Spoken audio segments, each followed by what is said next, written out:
Hey guys, what is up, and I welcome each and every one of you to a new League of Legends video. Recently, I've been making quite a bit of top 5 champion videos, but a lot of you seem to enjoy, so I decided to start a new one. This list is going to be talking about my favorite top 5 cheese champions mid. Now I'm pretty sure at least some of you are unfamiliar with the term cheese. I'm pretty sure it derives from StarCraft, but what it means is playing the game in a certain way that catches your opponent off guard. More or less, it just means doing something that is really not conventional or common. And that's pretty much what I'm going to be doing for this list. I want to give you guys 5 champions that I feel like personally are really good in the mid lane, but you almost never see, or at least nowhere near as often as a lot of other champions. One common thing throughout this video is that it will usually include fighter type champions, not AP mages, not assassins, fighters. And the reason for that is because a lot of these champions in this list have a pretty strong early game, especially during the laning phase. And the whole point again in the cheese strat is to take advantage of the opponent being unaware or not really used to what you're doing. And champions that excel in the laning phase and are very strong in it are perfect for this. And finally, keep in mind this is my personal favorite list. These are just the champions that I would personally play and enjoy playing. So let's go to the number 5 spot. This one is going to be Master Yi. Now this is one of the few exceptions because Master Yi is listed as an assassin but secondary as a fighter. But I personally see him more of a fighter than an assassin because assassins to me are usually bursty, but he constantly auto attacks, dealing consistent damage, much like a fighter. And this is definitely a champion I enjoy bringing out to the mid lane sometimes because no one really expects it.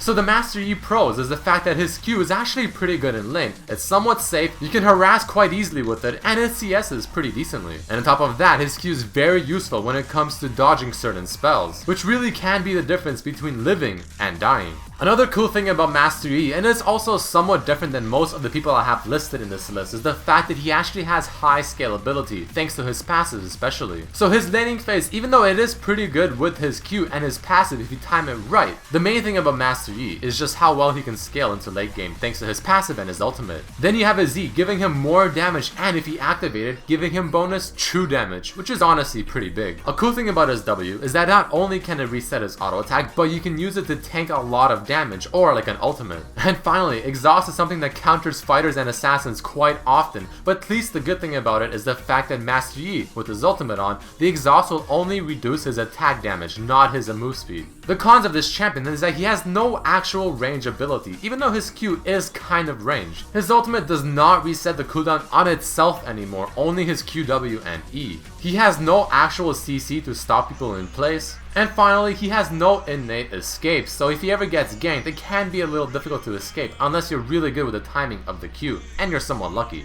But overall, this is definitely a champion I like to bring out to the mid lane at times. A lot of people won't expect it, and if you play it right, he can be extremely effective.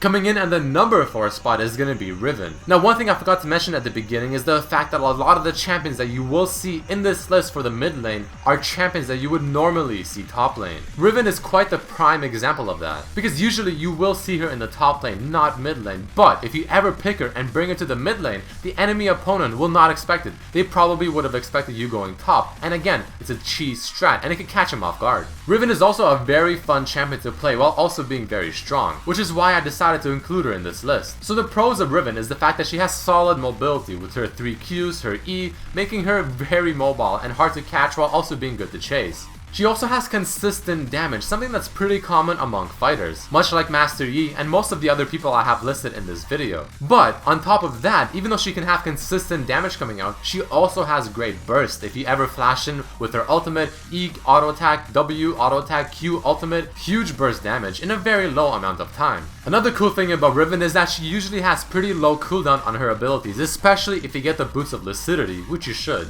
making her someone that you'll always be spamming abilities with. But that's a good thing because that's fun and it makes her very unpredictable and mobile. Then you have her ultimate, which I personally think is one of the best ultimates a fighter type champion can ask for. Not only does it increase her damage significantly, but it also gives her the second part of it, dealing a lot of damage much like an execute ability, which is a great way to finish off after a duel. And the final thing is that her laning phase is quite strong, which is going to be something that is quite common among most of the champions I will list throughout this video. The cons of Riven is that except for her ultimate, none of her abilities are actually ranged, so you have to be very aggressive in the laning phase or CSing can be a problem. She's not the easiest champion to play. She does require some mechanics in order to play her to a certain degree. And she's definitely a high risk, high reward champion. Either you'll do very well or you won't do so well, which also is quite common among almost every champion I have listed here. Let's go into the top 3 spots, and I have to mention that this number 3 spot was very close between Pantheon and who I have listed at number 2. It was pretty difficult for me to decide which one I should put at which spot. So honestly, you can almost look at number 3 and number 2 to be the same. But I did decide to put Pantheon as my number 3. This guy is almost the definition of a cheese mid. Now he's not the most uncommon, but he is definitely a champion that can catch people off guard. And what I love about Pantheon, which goes to my first pro listed about him, is the fact that he's the definition of snowball. Snowball means a champion that gets a small lead is able to turn that into a huge lead. And that's exactly what Pantheon can do. If you give him a few kills early on, he will take those kills, he will start roaming, he will start doing so much damage, and he will get an even bigger lead and just continue getting stronger and stronger and stronger. And that's exactly what I'm looking for when I'm looking for a champion to cheese someone in the mid lane. Someone that is strong early and, if successful, will just absolutely destroy everyone mid-game. The second pro of Pantheon is the fact that his one combo, so for example you can Q, W, E, Q, will absolutely demolish someone. Another cool thing, much like Riven, is the fact that Pantheon's abilities, other than his ultimate obviously, are quite low on cooldown. So you can constantly be throwing out his Q, his W, and his E. Then you have his passive, which is also very strong because it makes tower diving so well, and the main thing about Pantheon, which gives him such a strong early game, on top of the huge harass that he has in the laning phase, his passive makes all the trades, or almost all of them, quite favorable for him. And as of a few patches ago, his stun, the W, can now be used on minions and monsters, which can definitely be pretty useful, whether it's to juke, chase, or just to proc the passive. Oh, and by the way, his passive can absorb a tower shot. But the cons of Pantheon is the fact that he's again a very risky champion. Either you'll absolutely destroy with him, or you will be very behind most of the game. He consumes mana very quickly in the laning phase, which is why I do recommend to start with the Crystalline Flask. And finally, he doesn't have the best scaling into late game, which is why, like I said, he's very risky. You have to play very well with him early game.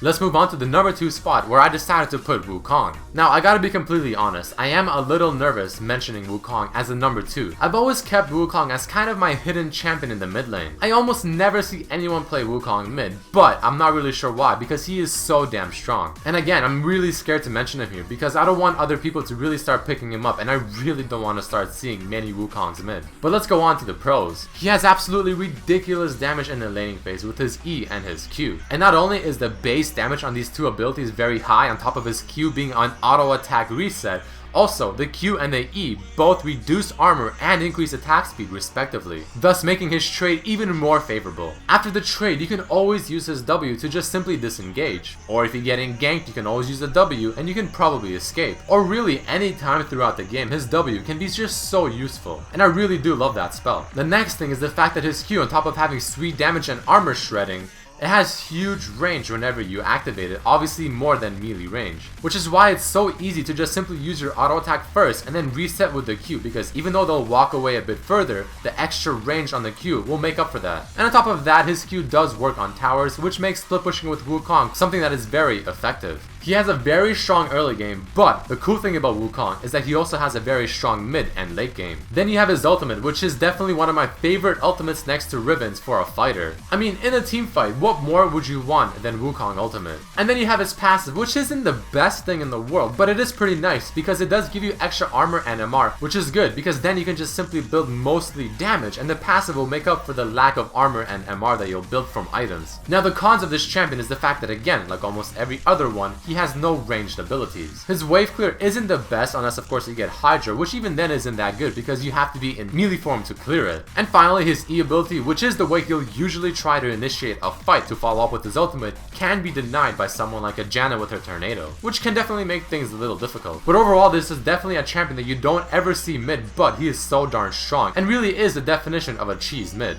And finally, the number 1 spot is going to be going to Jayce. Now this champion has been seeing a resurgence quite recently. So to call him a full-out cheese champion, someone that you won't see mid often, is kind of wrong at the moment. So this champion is going to be somewhat of an exception. I mean, he is still somewhat of a cheese mid champion, but not as much as someone like Wukong. Only because of just how popular he's recently been getting. However, he definitely fits the criteria of the fighter style champion that I'm looking for in the mid lane. So let's go into it. The first pro of Jayce is the fact that he has a crazy strong kit. In fact, I think he has one of the best kits in the game, because he has almost everything that he wants. He has ranged form, he has melee form, he has wave clear, he has huge range poke, he's got bonus damage coming through so many things. He can offer himself and his allies move speed, he can slow enemy champions with the melee form Q. His range W gives him auto attack reset, it does a lot of damage which pushes towers very fast, and just so on and so forth. He also pretty much has his ultimate at level 1, which is one of the reasons why his laning phase is just so strong. Because by level 4, he can pretty much have access to 7 or even maybe 8 abilities, depending on how you look at it. So Jayce does have a strong laning phase based on what I just mentioned. But on top of that, kind of like Wukong and Riven, he also has a pretty strong late game because he scales pretty well. He's the only champion in this list that not only is ranged and has ranged abilities, but also has a long range poke, with of course being his Q or his E and Q. He has a knockback and a gap close in his melee form with his Q and his E. He has some sustain in terms of mana thanks to his melee form's W. He can also wave clear with his E and his Q, or even just his Q in melee form. Whenever you use his ultimate to change forms, he can actually walk through minions, which is actually a huge plus, especially when running or coming in for the kill. And on top of that, like I said earlier, he can offer his whole team movement speed thanks to his E and range form, plus